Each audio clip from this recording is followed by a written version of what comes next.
Bienvenidos a este nuevo vídeo sobre la abominación desoladora, en el que seguiremos estudiando el patrón de las veces que se ha cumplido esta profecía. El contenido de estos vídeos, como hemos visto hasta ahora, este es el tercer vídeo. En el primero vimos la razón de la abominación desoladora. En el segundo iniciamos el análisis del patrón en el tiempo, viendo el tiempo de la primera abominación. En este tercer vídeo vamos a analizar el patrón en épocas profetizadas, pero que ya han ocurrido. Especialmente vamos a ver el patrón de Balaam, el nuevo profeta del desierto, el de Jezabel, la profetisa del culto a la razón, el de la bestia de la tierra, la masonería civil y eclesiástica, y la bestia del mar, el comunismo. En el próximo vídeo veremos la aplicación de este patrón a la abominación del fin de los tiempos. Bien, iniciemos entonces este comentario, que tras la primera abominación que vimos en el vídeo anterior, pues hay que poner algunos cambios para estudiar la futura abominación, debidos esos cambios pues al momento histórico de la encarnación de Jesucristo. El cambio principal es que cambia el templo. Como hemos dicho, el nuevo templo es más perfecto, es el cuerpo de Jesucristo, donde está la Eucaristía. Y además Jesucristo nos ha revelado con su encarnación la Trinidad. Por eso dice San Juan: ¿quién es el mentiroso sino el que niega que Jesús es el Cristo? Ese es el anticristo, el que niega al Padre y al Hijo. El anticristo no va a estar, y la abominación de la desolación no van a estar separados de la negación de la Trinidad que Jesucristo nos ha revelado. Bien, entonces en la nueva etapa histórica, el objetivo de la apostasía pues se extiende. Esa negación de Dios, mandar fuera la presencia de Dios entre los hombres. A nivel personal, pues el pecado desea ser extendido mundialmente. A nivel de la sociedad civil, desea llegar a un nuevo orden mundial. Y a nivel del ámbito religioso, desea obtener la adoración de todos los habitantes de la tierra. Es una extensión de la primera abominación. Bien, entonces en el Nuevo Testamento se profetizan diversas apostasías. Apostasías son ídolos que sustituyen la presencia de Dios entre los hombres, y son nuevas formas más sofisticadas de apostasía. La primera es Balaam. Balaam, que se identifica con el profeta del desierto y con el Islam. Es una apostasía que se viene dando desde el siglo VII hasta la actualidad. Es sustituir a Dios por un Dios a medias, un Dios no trinitario, un Dios no encarnado, una moral adaptada aprovechando la situación. La segunda es la apostasía de Jezabel, el racionalismo, que se manifiesta principalmente en la Revolución Francesa, como culmen de todo un proceso filosófico. El hombre es el que sustituye a Dios. El hombre es el centro de la creación, el legislador. La tercera apostasía es la de la bestia de la tierra, principalmente centrada en la masonería. Y la masonería con sus dos vertientes, la versión civil y la versión eclesiástica, que veremos en la Revolución Cristera y también en el modernismo. Satanás es el gran arquitecto, es el que quiere ser el príncipe de este mundo con todos sus ídolos. Luego está la bestia del mar, como otra nueva apostasía, que es el comunismo, que es sustituir a Dios por un ideal social igualitario, una falsa nueva época social, un espejismo de lo que Dios va a hacer en la nueva época.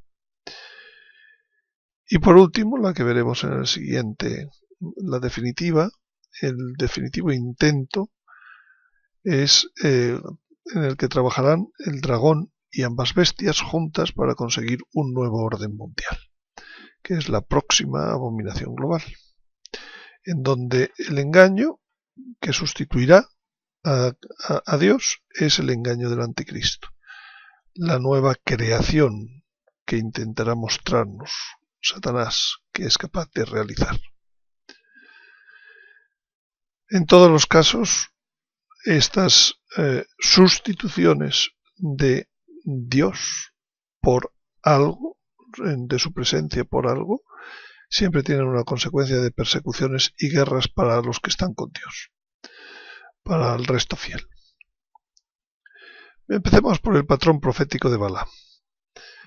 Dice el Apocalipsis: tengo unas pocas cosas contra ti, que tienes ahí a los que retienen la doctrina de Balaam, que enseñaba a Balac a poner tropiezo ante los hijos de Israel, a comer de cosas sacrificadas a los ídolos y a cometer fornicación. Y también tienes a los que retienen la doctrina de los nicolaitas.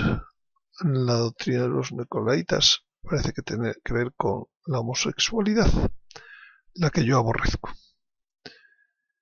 Pues efectivamente, el consejo que dio Balaam en el Antiguo Testamento para vencer a los israelitas era ese. El pueblo se puso a fornicar con las hijas de Moab. Estas invitaron al pueblo a los sacrificios de sus dioses, y el pueblo comió y se postró ante sus dioses. El nuevo Balaam, el nuevo profeta del desierto en la historia, Mahoma. Cuando, como siempre, cierta relajación del sacerdocio, el arrianismo se había introducido extensamente en la iglesia. Y entonces en la doctrina de Balaam sobresale que niega al Padre y al Hijo. Mahoma no está con la Trinidad.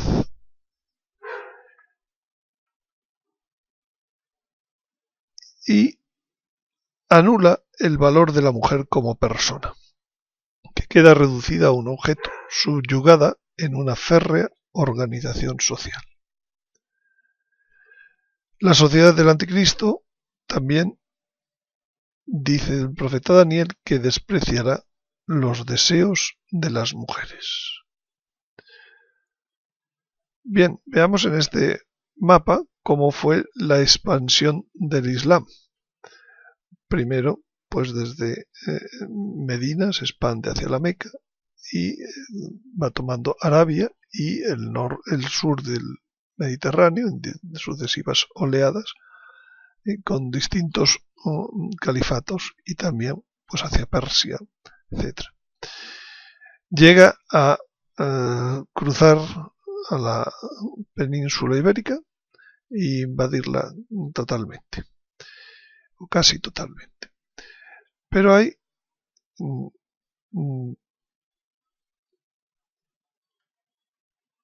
varios, entonces el resultado de esa situación, hoy el mapa de hasta dónde está extendida esta abominación, pues aquí pueden verlo en unos países con un origen árabe, en otros países no con origen árabe y en otros países pues ya con una importante minoría musulmana.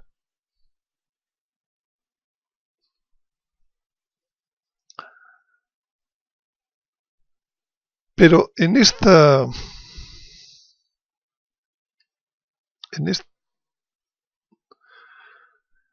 situación, en este mapa, hay como varios momentos en donde se les pone un punto de parada.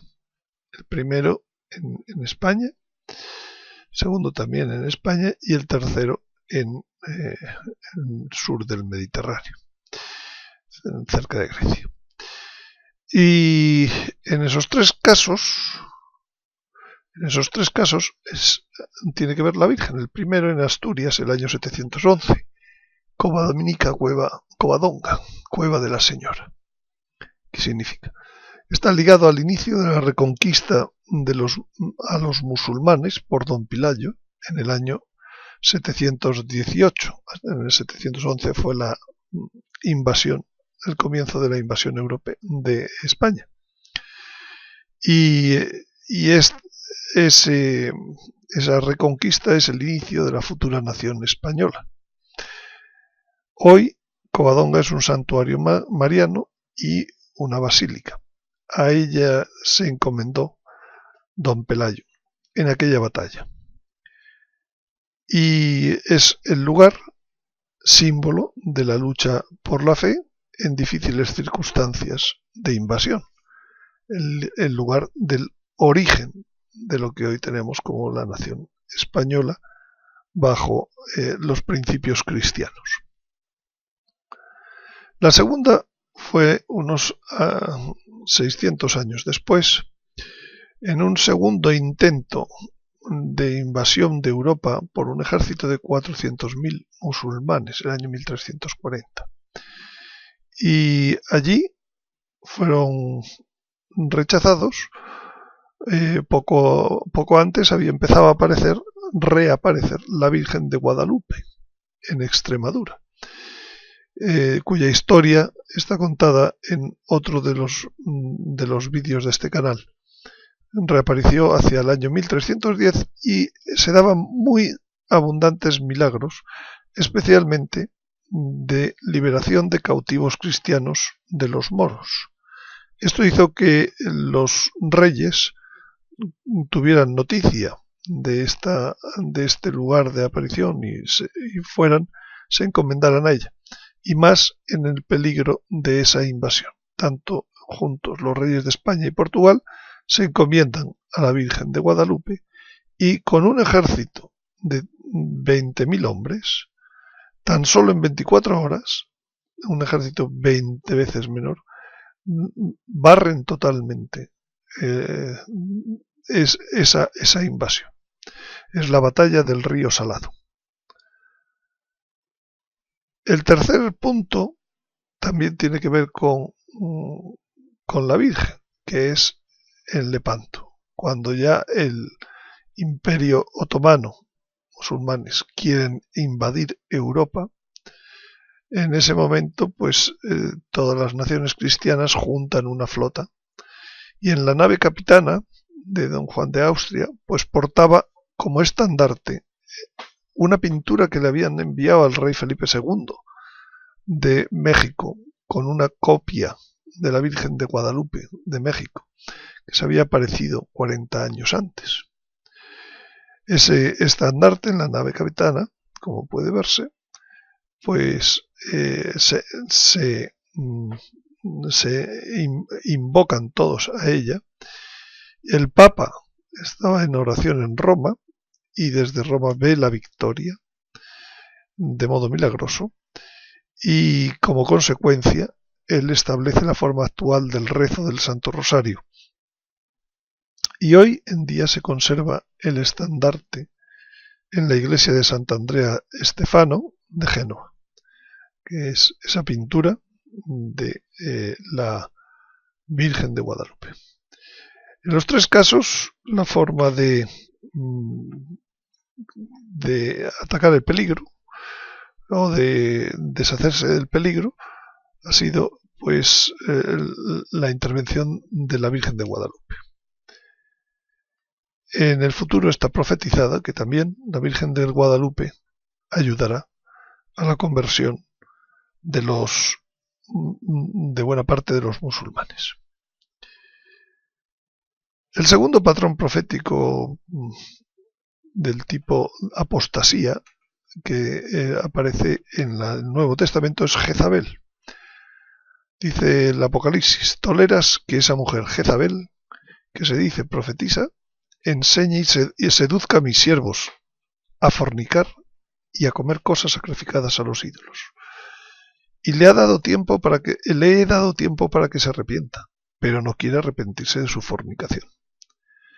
Bien, ¿quién era Jezabel? Jezabel era una esposa del último rey de Israel, Jezabel, que mantenía 450 profetas de Baal, venía de otra tierra y trajo su divinidad. Alzó un altar a Baal en el santuario de Baal que edificó en Samaria, capital del reino de Israel, y aumentó la indignación de Yahvé, Dios de Israel, más que todos los reyes de Israel que le precedieron. Contra ella luchó Elías, que es el profeta que volverá en los últimos tiempos. Bien, pues ¿quién es la nueva Jezabel? La nueva Jezabel, la profetisa, que fue entronizada en plena Revolución Francesa, es la diosa razón. La Revolución Francesa proclama las deidades de libertad y fraternidad. Cambia los tiempos, como dice el profeta Daniel, la semana por la decena, y establece otras festividades. Persigue ferozmente a los cristianos. Y sigue diciendo el Apocalipsis: he aquí que yo la arrojo en cama y en gran tribulación. Efectivamente, la gran tribulación tendrá que ver mucho con la diosa razón. A los que con ella adulteran, si no se arrepienten de las obras de ella. Y la Virgen en la Salet dice que París será destruida por el fuego, Marsella tragada por las aguas. Y a sus hijos heriré de muerte, y todas las iglesias sabrán que yo soy el que escudriña la mente y el corazón, y os daré a cada uno según vuestras obras. Pues efectivamente sus hijos son todas las repúblicas hijas de la Revolución Francesa, que hoy en día están esparcidas por el mundo. Desde luego la nueva época no será una república, ni una democracia, sino que será un reino. Esa nueva Jezabel proclama la libertad, igualdad y fraternidad o la muerte. Proclama la Declaración de los Derechos del Hombre y del Ciudadano, pero hace cambiar la mayor parte de las monarquías existentes en ese momento, hasta ese momento, por repúblicas. Crea un calendario específico republicano con las festividades de la razón y del Ser Supremo, y empieza a hacer ascender en la escena pública la masonería. Robespierre, personaje significativo de la revolución, condena el ateísmo, pero para ser sustituido. O sea, condena, sustituye a Dios e impone el culto del Ser Supremo. Las iglesias en la Revolución Francesa son desacralizadas, convertidas en almacenes o transformadas en templos de la razón, la diosa razón. Por ejemplo, estos eran los meses del calendario de la Revolución Francesa. Nombres un poco hasta divertidos: nivoso, lluvioso, ventoso, floreal, termidor, frimario, brumario. Con la Revolución Francesa aparece también el terrorismo de Estado. Robespierre lo define como que el terror no es más que la justicia rápida, severa e inflexible. 40.000 ejecuciones en 9 meses, en el año 1793-94. La guillotina se hace un icono de la Revolución Francesa. Hacia el cambio por la brutal represión de los revolucionarios mediante el terrorismo de Estado. Y evidentemente se lanza la sospecha generalizada hacia el clero. Se suprimen todas las congregaciones religiosas, el ataque a Dios. De los 20.000 clérigos que había, abandonan el sacerdocio. 20.000 clérigos abandonan el sacerdocio y 5.000 de ellos se casan. Siempre cierta debilidad del sacerdocio en esos momentos. Y para aprovisionar París y el ejército, los ayuntamientos pueden recurrir a la pena de muerte contra los acaparadores. Se prohíbe sacar fuera del capital, fuera del país, se cierra la bolsa. Todos son medidas que suenan a cosas que se han visto luego muchas veces. Y otras medidas que algunas hasta suenan ridículas, ¿no?, de la Revolución Francesa: la obligatoriedad del tuteo, la supresión de universidades y academias, la disminución del plazo entre divorcio y nuevo matrimonio, lo que hoy se llama el divorcio express, el dirigismo económico, el terror financiero para frenar la inflación, el impuesto sobre las fortunas, grandes fortunas, la confiscación de tierras y de enemigos del pueblo y de sospechosos, las confiscaciones siempre bajo vigilancia del ejército y guardas nacionales y con la sombra de la guillotina. Bueno, pues este es el mapa de los países democráticos, los mapas en verde de los países que son, de algún modo, fruto de aquella Revolución Francesa. Vemos que aquella apostasía pues ha ido dejando su huella en el mapa mundial. Bien, ¿y qué ocurre en el siglo a continuación?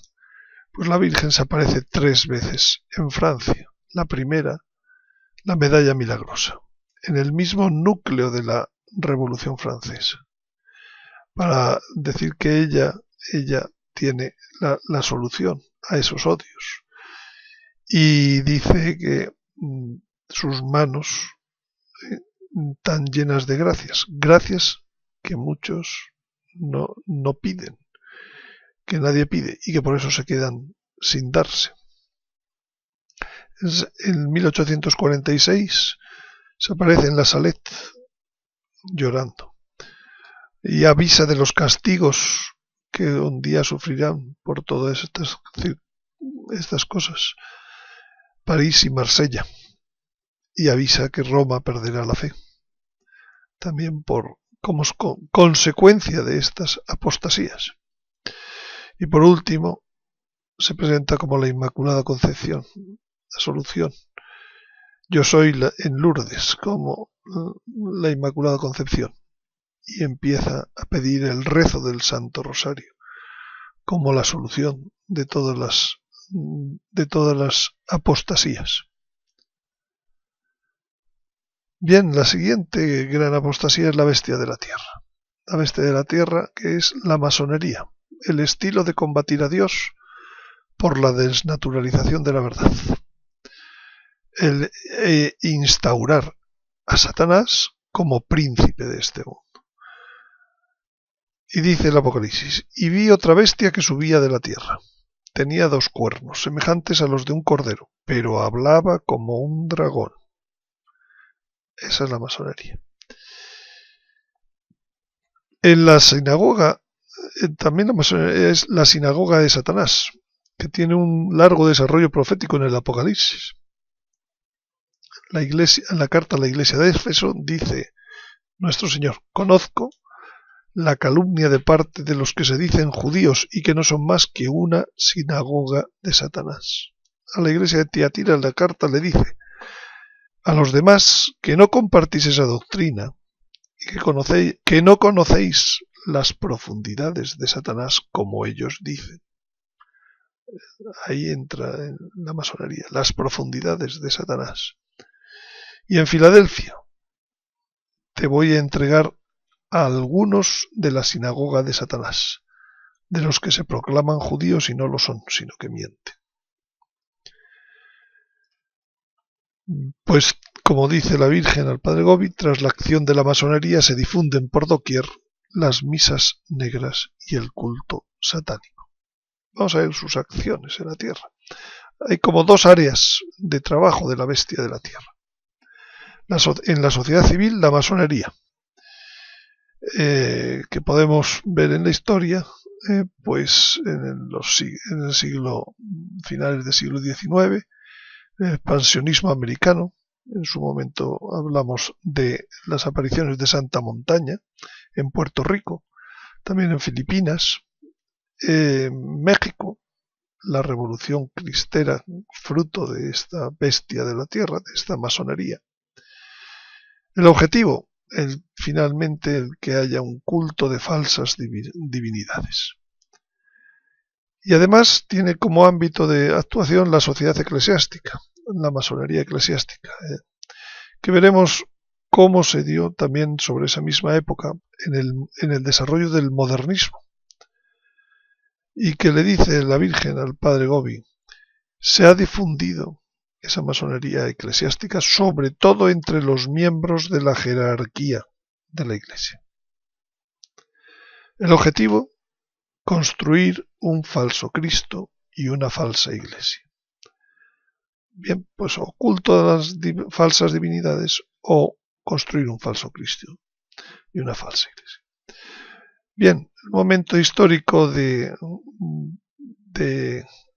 Puerto Rico fue entre 1899 y 1909.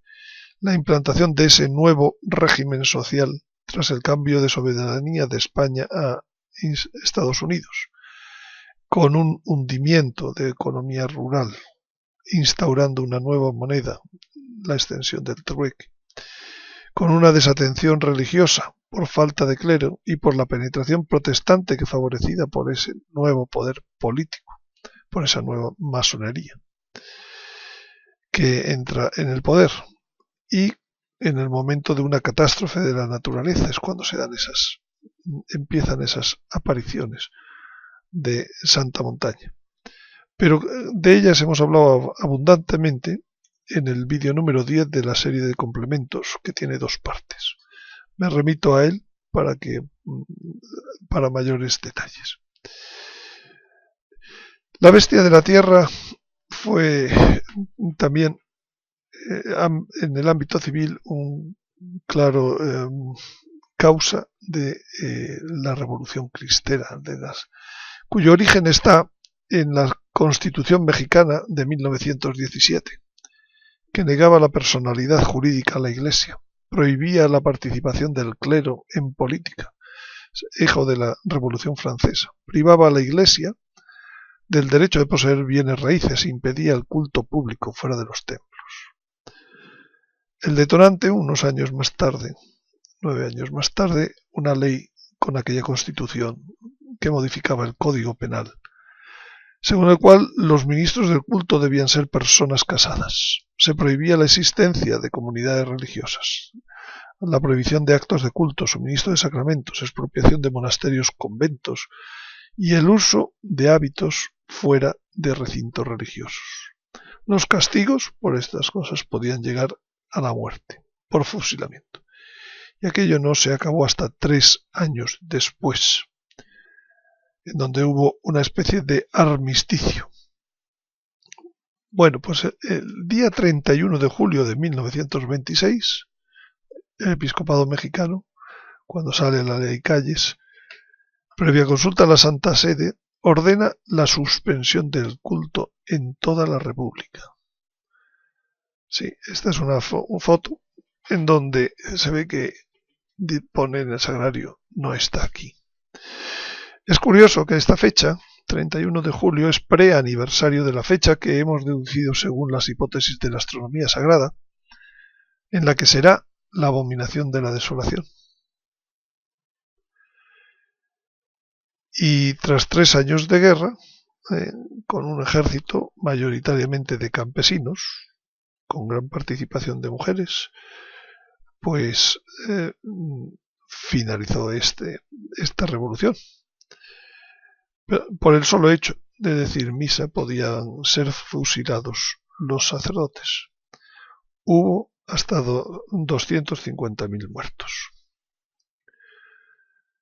En esa revolución hubo que esconder la tilma, el ayate de Juan Diego, Afortunadamente, unos años antes ya existía la fotografía y se tomaron unas fotografías oficiales del lienzo, de la tilma. Cuando reapareció, unos años después, en 1929, evidentemente se notan diferencias, especialmente que la hacen más a la Virgen más india.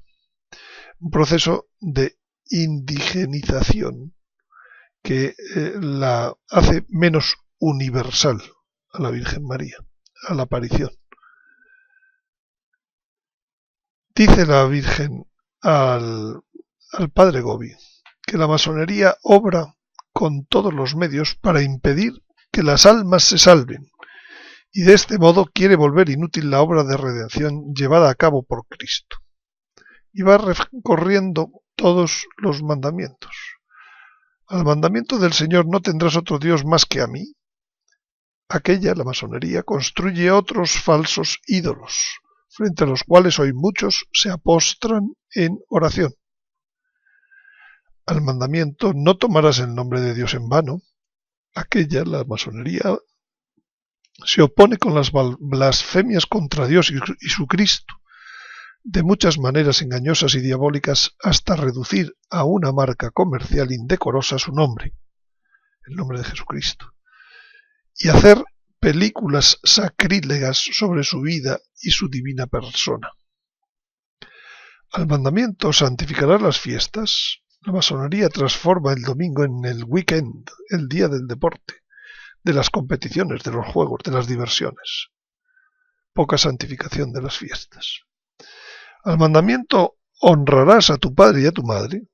La masonería contrapone el nuevo modelo de familia sobre la convivencia, el divorcio, etc. Incluso de convivencia de homosexuales. Al mandamiento, no matarás. Aquella ha logrado, la masonería ha logrado hacer legitimar en todas partes el aborto, hacer aceptar la eutanasia, hacer casi desaparecer el respeto debido a la vida humana, al valor de la vida humana. Al mandamiento, no cometerás actos impuros. La masonería justifica, exalta y hace propaganda de toda forma de impureza, hasta llegar a la justificación de los actos contra natura. Al mandamiento, no robarás. La masonería obra para que se difundan cada vez más los hurtos, la violencia, los secuestros, las rapiñas. Al mandamiento, no darás falso testimonio ni mentirás.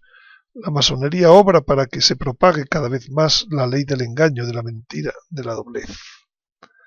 Al mandamiento, no desearás los bienes ajenos y a la mujer de tu prójimo. Actúa la masonería para corromper lo más profundo de la conciencia, engañando la mente y el corazón del hombre. De esta manera, las almas son impulsadas por el camino perverso y malo de la desobediencia a la ley del Señor. Son sumergidas en el pecado, y así se les impide recibir el don de la gracia y de la vida de Dios. Estos son manifestaciones del 3 de junio al Padre Gobi de 1989. Pero además sigue diciendo la Virgen, no solo con los mandamientos de la ley de Dios, sino con los 7 pecados capitales. A las 7 virtudes teologales y cardenales, que son el fruto de vivir en gracia de Dios, la masonería opone la difusión de los 7 vicios capitales, que son el fruto de vivir habitualmente en estado de pecado. A la fe, aquella opone la soberbia. A la esperanza, la lujuria. A la caridad, la avaricia. A la prudencia, la ira. A la fortaleza, la pereza. A la justicia, la envidia. A la templanza, la gula. Aquel que llega a ser víctima de los 7 vicios capitales es conducido gradualmente a abandonar el culto debido al único Dios, para darlo a falsas divinidades que son la personificación misma de todos estos vicios. La Virgen dice aquí una cosa muy fuerte, y es que hay personificaciones que son falsas divinidades de estos vicios. Se le está como dando culto, ¿no? al caer en esos vicios. En esto consiste la blasfemia más grande y horrible. He aquí por qué sobre cada cabeza de la bestia hay escrito un título blasfemo. Cada logia masónica tiene la tarea de hacer adorar una divinidad distinta. La primera cabeza lleva el título blasfemo de la soberbia, que se opone a la virtud de la fe y conduce a dar culto al Dios de la razón humana y del orgullo, de la técnica y del progreso. La segunda cabeza lleva el título blasfemo de la lujuria, que se opone a la virtud de la esperanza y lleva a dar culto al Dios de la sensualidad y de la impureza. La tercera cabeza lleva el título blasfemo de la avaricia, que se opone a la virtud de la caridad y difunde por doquier el culto al Dios dinero. La cuarta cabeza lleva el título blasfemo de la ira, que se opone a la virtud de la prudencia y conduce a dar culto al Dios de la discordia y de la división. La quinta cabeza lleva el título blasfemo de la cidia o pereza espiritual, que se opone a la virtud de la fortaleza y difunde el culto al ídolo del miedo, de la opinión pública y la explotación del prójimo. La sexta cabeza lleva el título blasfemo de la envidia, que se opone a la virtud de la justicia y lleva a dar culto al ídolo de la violencia y de la guerra.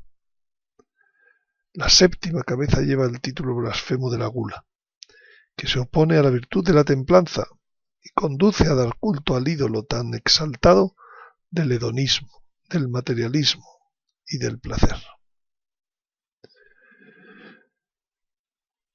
Bien, al comienzo del siglo XX, el Papa San Pío X notó esta influencia de la masonería dentro de la Iglesia y escribió la encíclica Pascendi el 8 de septiembre, una fecha muy notable, como ya sabemos, por el vídeo de Luz de las Naciones de 1907, 10 años antes de la Constitución de México.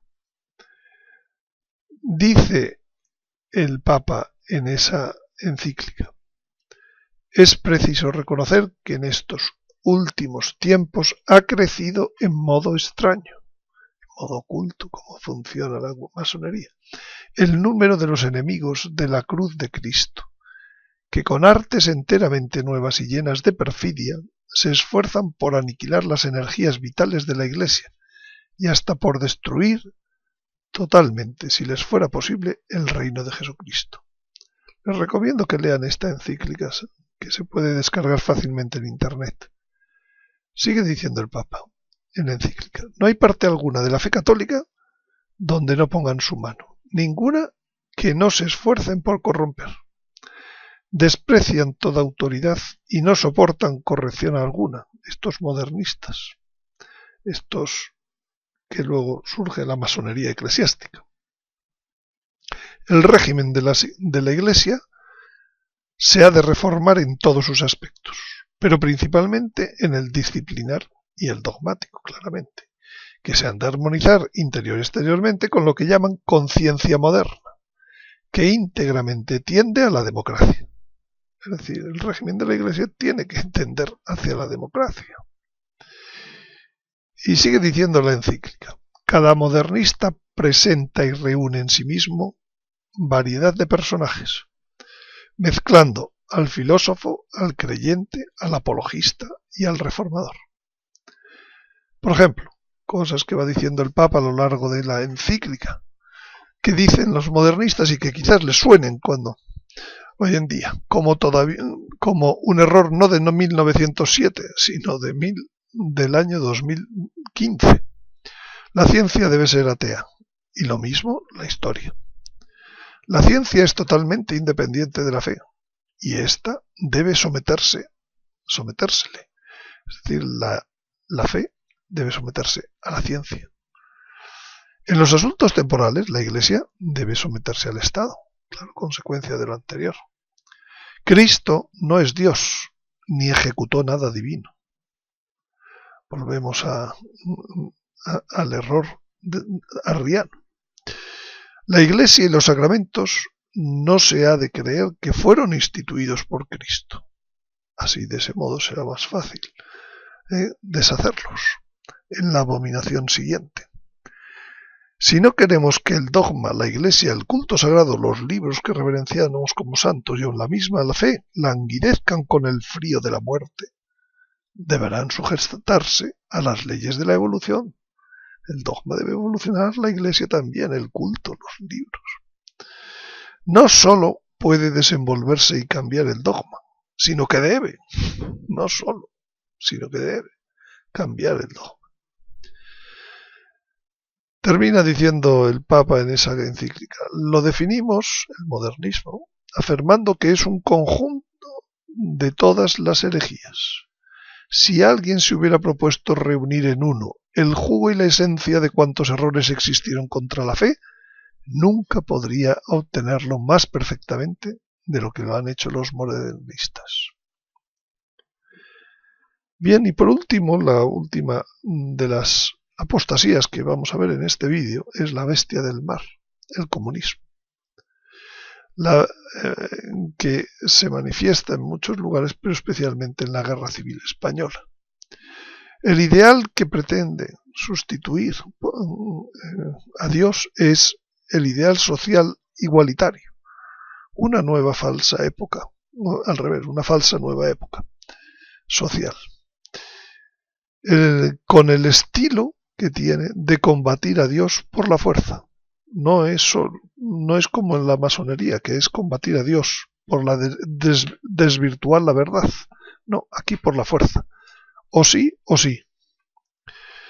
Y aquí tenemos un ejemplo de cuando en la guerra española un pelotón de milicianos fusiló el monumento del Sagrado Corazón de Jesús, que se había alzado unos años antes y ante el cual se había hecho la consagración de España al corazón de Jesús por el rey Alfonso XIII.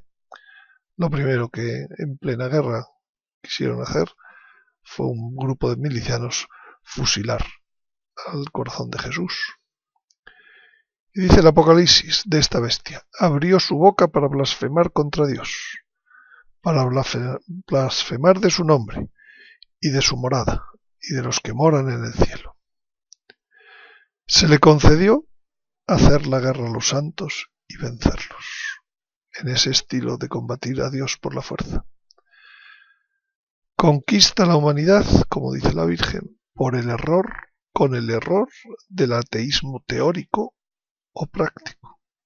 Construye una civilización sin Dios, materialista, egoísta, hedonista, árida y fría, que lleva en sí los gérmenes de la corrupción y de la muerte. La quema de las iglesias de Madrid y de toda España sustrae toda la humanidad al dominio de Dios, a la glorificación de la Santísima Trinidad. Sigue diciendo la Virgen. Y el Apocalipsis dice: el que a la cárcel ha de ir. El que ha de morir, a espada de morir. Aquí se requiere la paciencia y la fe de los santos. En España, en la retaguardia del bando republicano, se asesinaron a 4.184 sacerdotes, según los documentos, 2.365 frailes y religiosos, 283 monjas y más de 3.000 seglares. En total, unos 10.000 muertos por el delito de ser católicos y no renegar de ello. Hasta el año 2014, de estos muertos ya se han beatificado 1.523 y 11 de ellos están canonizados. 20.000 iglesias fueron destruidas en ese breve periodo. Fue el punto más intenso de todas las últimas Abominaciones. En 3 años se superó 500.000 de muertos. No se sabe qué cifra será exactamente, pero al menos esa cantidad. Y hoy en día aquí tenemos un mapa de los comunismos que han sido en este siglo pasado. Y los que van apareciendo de tinte pues en América del Sur, América Central, además de los que aquí se ven coloreados. Con las bestias cada una va dejando su rastro en el mapa mundi. ¿Y cuál es el antídoto? Pues Nuestra Señora de Fátima solicitó la consagración de Rusia al Inmaculado Corazón de María, no la consagración de la Unión de las Repúblicas Socialistas Soviéticas, que ya eran en aquel momento, al Inmaculado Corazón, para evitar que Rusia siga difundiendo sus errores. Y lo solicitó, ¿saben ustedes en qué fecha? El 13 de junio de 1929, en Tui. A los 17 años, casi, perdón, a los 12 años de el milagro del sol en Fátima. Y como no se hacía esta consagración, 2 años más tarde el Señor, el 29 de agosto de 1931, volvió a pedirla, a solicitarla y a decir que si no, ocurriría lo que ocurrió con el rey de Francia. Pues señores, esto es matemática sencilla.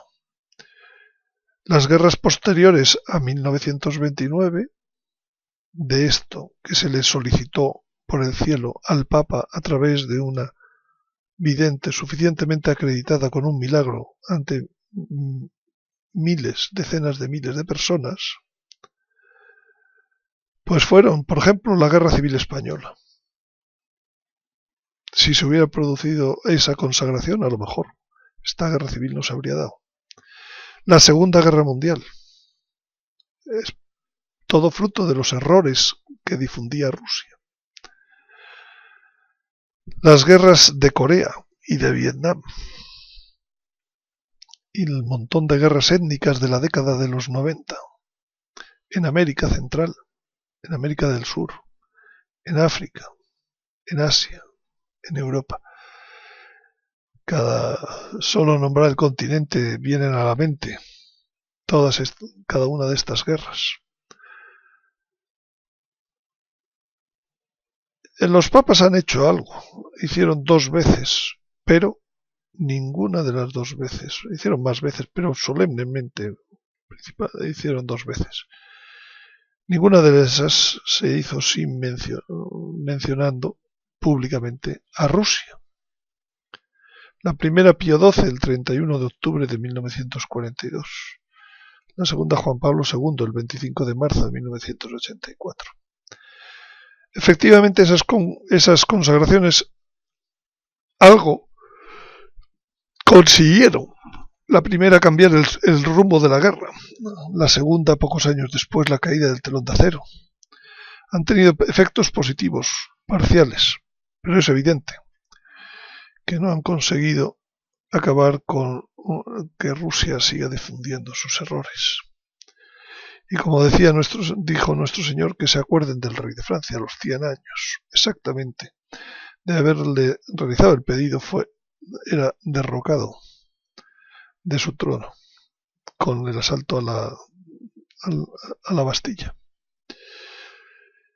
Bien, por concluir sobre el patrón de la abominación desoladora, el estudio de estos 2 últimos vídeos, hay que decir que la abominación viene siguiendo un proceso en fases. Empezar por la apostasía extensa de la fe, en lo personal, en lo social, civil y religioso, con la ayuda de la corrupción del sacerdocio, con el debilitamiento de la fe del sacerdocio, para dar una sustitución que termina siendo temporal de la presencia de Dios en el templo, por distintos ídolos. Unas veces el ídolo es Zeus olímpico, otras veces es un remedo de la Trinidad, de Dios, o la propia razón humana, o el ateísmo, etc. Y eso tiene como consecuencia la persecución al resto fiel, al resto que pretende todavía mantenerse con Dios. Pero, tras un periodo de resistencia física, con la ayuda de Dios, termina restableciéndose la presencia divina con la intercesión en el Nuevo Testamento siempre y primaria de la Virgen. La Virgen es la que más ayuda en esa resistencia, en ese volver a restablecer la presencia divina. Cuanto más se la invoca, la ayuda de la Virgen, cuanto más se siguen sus consejos, antes se arregla la situación y menos se sufre. Es experiencia histórica. Esto no son teorías. En el próximo vídeo aplicaremos ya todos estos conocimientos del patrón de la abominación desoladora al análisis de la segunda gran abominación desoladora, la predicha por Daniel y por Jesucristo, y cómo se van viendo ya las cosas siguiendo este patrón. Nada más, simplemente recordarles que están disponibles en el web garabandal.org.es las descargas relativas a los contenidos de este vídeo, incluidas las propias diapositivas del vídeo, y entre ellas está el cronograma detallado de los últimos tiempos, el libro de la astronomía sagrada y el fin de los tiempos, distintos packs de diapositivas, entre ellos uno sobre la astronomía sagrada, y un pack del libro de reflexiones al hilo del Apocalipsis y las diapositivas del seminario que se dio en Perú de 13 sesiones sobre el Apocalipsis. Muchas gracias por su atención y les espero en el último siguiente vídeo y cuarto vídeo del estudio del patrón de la abominación de la desolación.